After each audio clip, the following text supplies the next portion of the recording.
Hello students, मैं doctor Mukta Dwivedi, associate professor SPC government college Ajmer से बोल रही हूँ। आपके 7th पेपर के लिए हम अध्ययन कर रहे थे कि ब्रिटिश शासन में प्रशासन का विकास किस तरह से हुआ। आज हम अध्ययन करेंगे कि स्थानीय शासन का विकास ब्रिटिश काल में किस प्रकार से हुआ।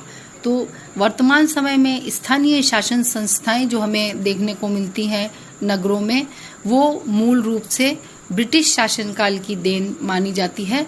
स्थानीय शासन का प्रारंभ प्रेसिडेंसी नगरों में रहते हुए 1687 ईस्वी में मद्रास के लिए एक निगम की स्थापना की गई ब्रिटिश प्रशासन के द्वारा भारत में। 1726 ईस्वी में कलकत्ता, बम्बई और मद्रास, इन तीनों प्रेसिडेंसी नगरों में मेयरों की अदालतें भी स्थापित की गई और उनको न्याय करने का अधिकार सीमित रूप से स्थानीय स्तर पर दिया गया। 1850 में एक अधिनियम बना जिसके अनुसार जितने भी भारत में विभिन्न प्रांत थे उनके कुछ बड़े नगरों में नगर पालिकाओं की स्थापना की गई। विशेष रूप से लॉर्ड रिपन के शासनकाल में स्थानीय संस्थाओं को काफी बढ़ावा मिला और उनके स्वरूप को भी लोकतांत्रिक बनाया गया और उनके कार्यों और शक्तियों में भी वृद्धि की गई। इसके पश्चात हम चर्चा करेंगे क्षेत्रीय प्रशासन की। अंग्रेजी शासन काल में क्षेत्रीय शासन का भी विकास हुआ। प्रांत जिलों में विभक्त थे और कुछ प्रांतों में जिलों का समूहीकरण करके संभाग भी बनाए गए, संभागों का निर्माण भी किया गया और संभाग का अधिकारी जो नियुक्त किया गया उसको आयुक्त या कमिश्नर कहा गया। जिले के अधिकारी को कलेक्टर कहा गया। आयुक्त और कलेक्टर ये दोनों आईसीएस के वरिष्ठ अधिकारी होते थे। आईसीएस से तात्पर्य है इंडियन सिविल सर्विसेज। कलेक्टर जिला प्रशासन की प्रमुख धुरी होता था और जिले में प्रशासनिक तंत्र को चलाने का पूरा दायित्व उसका ही होता था। जिले में शांति और व्यवस्था बनाए रखना उसका बहुत प्रमुख कर्तव्य था और कलेक्टर ही जिला मजिस्ट्रेट के रूप में न्यायिक और जो भी कार्यकारिणी से रिलेटेड संबंधित कार्य थे उनका संचालन भी कलेक्टर ही करता था। तो इस तरह से जिले में कलेक्टर एक बहुत ही महत्वपूर्ण अधिकारी हुआ करता था। इसके अतिरिक्त न्याय प्रशासन ब्रिटिश काल में एक बहुत अच्छा प्रारंभ हुआ। न्याय का कार्य संघीय न्यायालय, उच्च न्यायालय और अधीनस्थ न्यायालय, सबसे ऊपर संघीय न्यायालय, उसके नीचे उच्च न्यायालय और सबसे निचले स्तर पर अधीनस्थ न्यायालयों की स्थापना की गई थी। और भारतीय शासन अधिनियम के आधार पर 1935 के आधार पर संघीय न्यायालय की स्थापना की गई। इस न्यायालय में एक प्रधान न्यायाधीश होता था और सरकार के द्वारा नियुक्त अन्य न्यायाधीश होते थे। न्यायालय के अधिकार क्षेत्र में प्रारंभिक और अपीलीय और परामर्श संबंधी विषय आते थे। प्रांतों में उच्च न्यायालय का गठन हुआ और 1861 के भारतीय उच्च न्यायालय अधिनियम के अंतर्गत प्रांतों में उच्च न्यायालय की स्थापना की गई थी। इन न्यायालयों को भी अधिकार था कि ये दीवानी, आपराधिक और वसीयत से संबंधित और गैर वसीयत से संबंधित या और वैवाहिक क्षेत्राधिकार से संबंधित प्रारंभिक और मौलिक और अपील दोनों प्रकार के मुकदमों की सुनवाई कर सकते थे। जिलों में अधीनस्थ न्यायालयों की स्थापना की गई थी और ये अधीनस्थ न्यायालय 2 प्रकार के थे, दीवानी न्यायालय और आपराधिक न्यायालय। तो इस प्रकार से जो इन्हीं का ही स्वरूप हमें वर्तमान समय में भी देखने को मिलता है और ब्रिटिश शासन में इस तरह के न्याय प्रशासन की शुरुआत हो चुकी थी।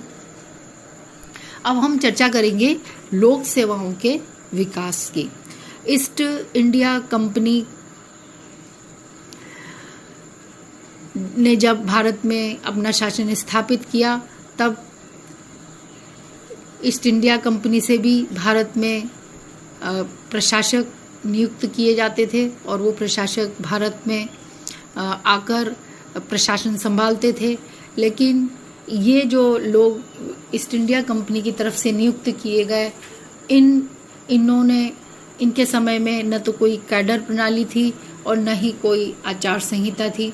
इसके कारण से इन लोगों ने भारत में, या इन ऑफिसर्स ने भारत में बहुत ही लूट प्रथा को जन्म दिया और इस लूट प्रथा के कारण प्रशासनिक सेवाओं के विकास में कोई बहुत वृद्धि अच्छी तरह से नहीं हुई।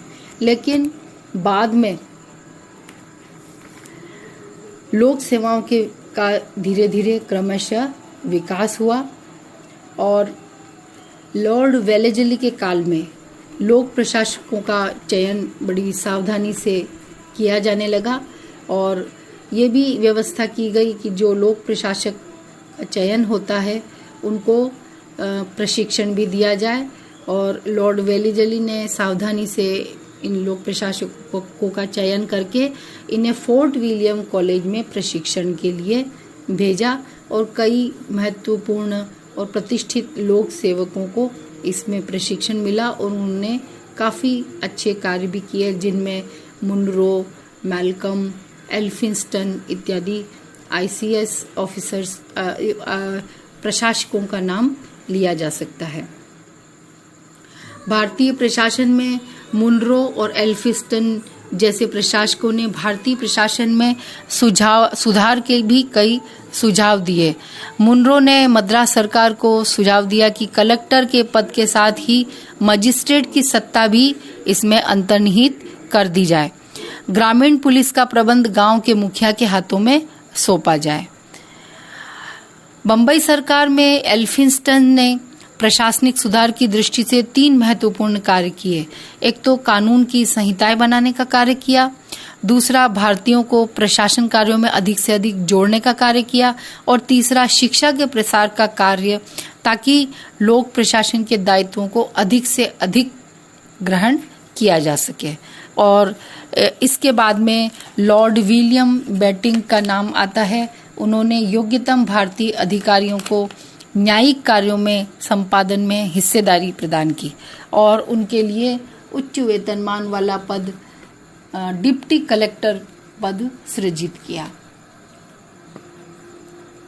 1858 में कंपनी शासन का अंत हो गया और उसके स्थान पे ब्रिटिश क्राउन की सरकार की स्थापना हुई और जिसने प्रशासन तंत्र को सरकार बना दिया। और ये जो सरकार बनी, इसमें उच्च भारतीय प्रशासनिक अधिकारी जो थे वो अब अपने आप को मालिक समझने लग गए और सत्ता के प्रति उत्तरदायी, वो अंग्रेज सत्ता के प्रति उत्तरदायी थे और वो भारत में अपनी जो रेस्पॉन्सिबिलिटी थी उसको उन्होंने अधिक स्वीकार नहीं किया।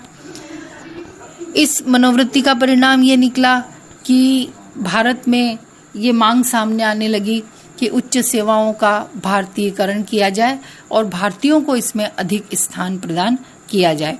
1886 से लेकर 1923 तक इस संदर्भ में 3 शाही आयोगों की नियुक्ति हुई और ये जो शाही आयोग थे, इन्होंने लोक सेवाओं के विकास में बहुत महत्वपूर्ण भूमिका निभाई।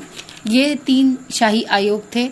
एचिसन आयोग 1886 जो फर्स्ट आयोग कहलाता है, इसने भारत सरकार को ये सलाह दी कि स्टैट्यूटरी सिविल सर्विस की व्यवस्था को समाप्त करके प्रांतीय लोक सेवा का गठन किया जाए। और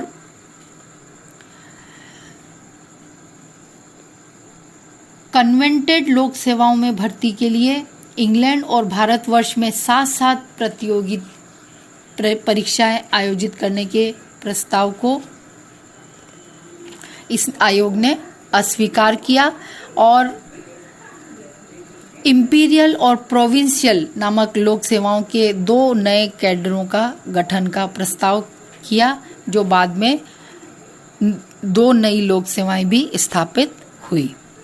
दूसरा आयोग जो इंग्लिस्टन आयोग के नाम से जाना जाता है,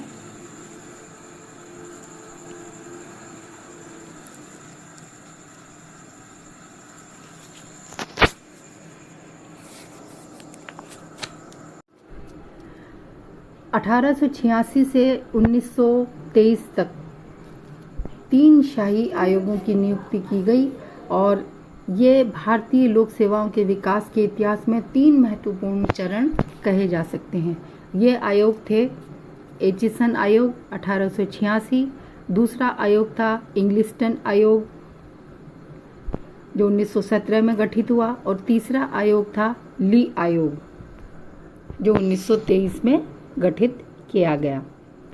जो प्रथम आयोग था एचिसन आयोग 1886 वाला, उसने भारत सरकार को ये सलाह दी कि स्टैट्यूटरी सिविल सर्विस व्यवस्था को समाप्त करके प्रांतीय लोक सेवा का गठन करे और इसकी एक सिफारिश ये भी थी कि कंपनी सेवाओं में चले आ रहे कन्वेंटेड और अनकन्वेंटेड भेद को समाप्त किया जाए और इंपीरियल और प्रोविंशियल नामक 2 लोक सेवाओं के कैडर का गठन किया जाए।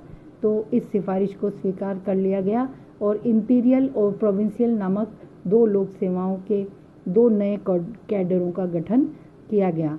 दूसरा आयोग था इंग्लिस्टन आयोग, ये 1917 में गठित हुआ और इस आयोग ने इंग्लैंड और भारत में साथ साथ ली जाने वाली प्रतियोगी भर्ती परीक्षाओं की राष्ट्रीय मांग को स्वीकृति प्रदान की और इसने ये भी सुझाव दिया कि भारतीय उच्च लोक सेवाओं में 25% पद भारतीयों के लिए सुरक्षित रखे जाएं और इन सुरक्षित पदों पर चुने जाने वाले भारतीय प्रत्यक्ष भर्ती व्यवस्था के द्वारा लिए जाएं और जो शेष हैं उनको प्रांतीय लोक सेवाओं में से पदोन्नत किया जाए। आयोग ने इंपीरियल और प्रोविंशियल लोक सेवाओं के गठन पर बल दिया और उसने इस संबंध में कई विकास के दिशा निर्देश भी प्रस्तुत किए। तो इस दृष्टि से इंग्लिस्टन आयोग बहुत ही महत्वपूर्ण साबित हुआ। तीसरा आयोग था ली आयोग, ये 1923 में गठित किया गया और ली ऑफ फर्नहाम जो इस आयोग के अध्यक्ष थे उन्हीं के नाम से ये आयोग था और इस आयोग ने ये माना कि द्वैध शासन व्यवस्था के अंतर्गत जो विषय हस्तांतरित प्रांतीय विषय हैं उनके प्रशासन को जो सेवाएं चलाती हैं, लोक सेवाएं चलाती हैं, उन लोक सेवाओं पर राजनीतिक नियंत्रण और अधिक होना चाहिए, कठोर होना चाहिए। इस आयोग की सिफारिशों के फलस्वरूप ही भारतीय लोक सेवाओं में भारतीयकरण की जो प्रक्रिया थी उसके 2 विभिन्न रूप सामने आए। एक तो आया आईसीएस में भारतीयकरण किया गया और दूसरा केंद्रीय सेवाओं में भारतीयकरण किया गया। 1919 का भारतीय शासन अधिनियम वो पहला अधिनियम था जिसमें ब्रिटिश क्राउन की इन शाही सेवाओं का एक निश्चित और सुस्पष्ट वर्गीकरण किया गया। इस अधिनियम के अनुसार जिन सेवाओं और विभागों के सदस्य स्थायी और प्रत्यक्ष रूप से सुप्रीम गवर्नमेंट के अधीन थे उन्हें यहाँ से आगे सेंट्रल सर्विसेज या केंद्रीय सर्विसेज कहा जाएगा और इस प्रकार की जो सेवाएं थी वो थी रेलवे सेवा, कस्टम, ऑडिट या अकाउंट्स और मिलिट्री अकाउंट्स। इस प्रकार इस श्रेणी के विभागों में डाकतार विभाग के कर्मचारी भी आते हैं और इन्हें इंपीरियल सर्विस का स्तर लेकिन नहीं दिया गया और अन्य इंपीरियल सेवाओं का फिर से नामकरण किया गया और इन्हें अखिल भारतीय सेवाओं की संज्ञा दी गई और ये ऑल इंडिया सर्विसेज थी। Indian civil service, Indian police service, Indian service of engineers और इंडियन एजुकेशनल सर्विस, ये सेवाएं थी। ये ऑल इंडिया सर्विसेज के नाम से जानी गई। ये सभी अखिल भारतीय सेवाएं भारत सचिव के अधीन अपना कार्य करती थी और प्रांतीय सेवाओं के नाम उनके अपने प्रांतों के नाम पर रखे गए, जैसे Bombay civil service, Madras civil service इत्यादि। 1935 के भारत अधिनियम में प्रांतीय सेवाओं के अधिकारों और विशेषाधिकारों को और संघीय सेवाओं के विशेषाधिकारों को कानूनी रूप प्रदान किया गया और इन सेवाओं के कर्मियों की पदोन्नति, इनका वेतनमान, इनके अवकाश की शर्तें, सेवानिवृत्ति की शर्तें इत्यादि की व्यवस्था को सुरक्षित बनाया गया।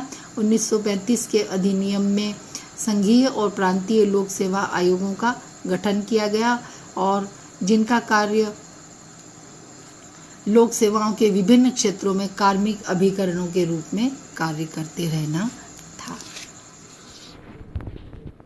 अगले अध्ययन में हम देखेंगे कि 1919 के भारत शासन अधिनियम के माध्यम से प्रशासन का विकास किस प्रकार से हुआ। तब तक आप अध्ययन करते रहिए और कीप लर्निंग, कीप ग्रोइंग।